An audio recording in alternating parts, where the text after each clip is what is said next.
This reminds me now of another gentleman.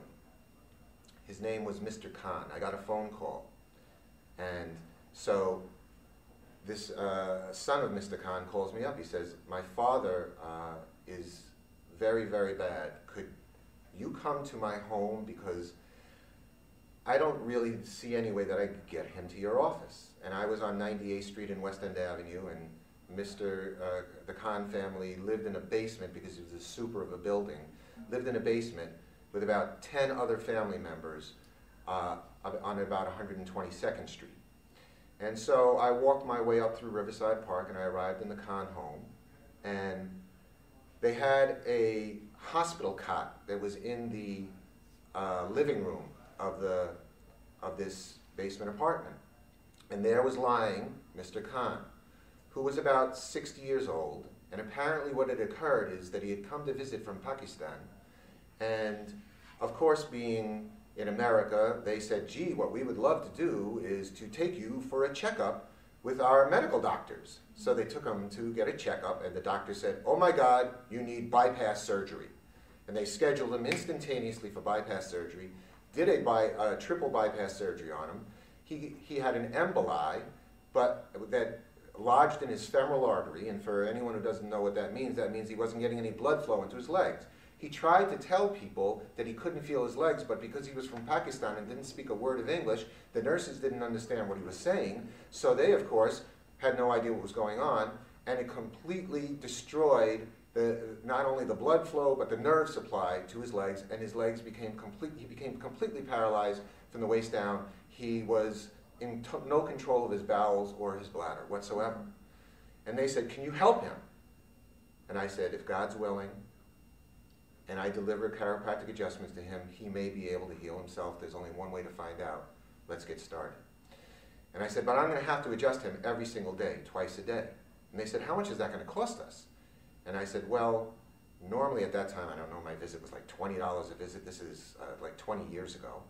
And they said, well, gee, you know, we're living in a basement. We've got my wife, my sister, her husband, their two kids, and we've got my father here, and the hospital has charged us all this money, even though they paralyzed him. He's still here laying down, and we have to somehow care for him. Could we give you $250 for the month? I said, okay. And so I went twice a day, every day, right before my office hours and at lunchtime, and I adjusted Mr. Khan. And so after a month, they said, you know, we've run out of money. And I said, don't worry, just give me lunch. And I went every single day, twice a day, to adjust Mr. Khan. And after a few days, after about the first month, he started to get feeling back in his legs. Now I'm telling you that you could have stabbed him with a fork. You could have snapped his legs in half, and he didn't feel them. They had atrophied completely. And then he started wiggling his toes. And after another month, I started going once a day. And I did that for an entire year. And they were giving me lunch. So I know what dal and parathe tastes like now, I'll tell you that, and it's really good. But they cooked very well.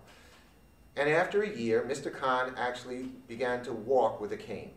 So he went from not being able to go to the bathroom by himself, not being able to feel his legs, to walking with a cane, and he returned to Pakistan. Well, here's the other miracle to the story. About 4 years later, my receptionist, my secretary, got a phone call, and she says, Dr. Herold, there's an attorney on the phone, and he says that he's supposed to pay you for the care that you provided for Mr. Khan.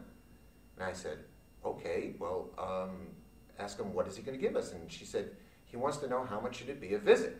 So I said, I don't know, Angie, just, you know, I went like, I don't know, figure it out. I went every single day for a year, plus twice a day for how many months.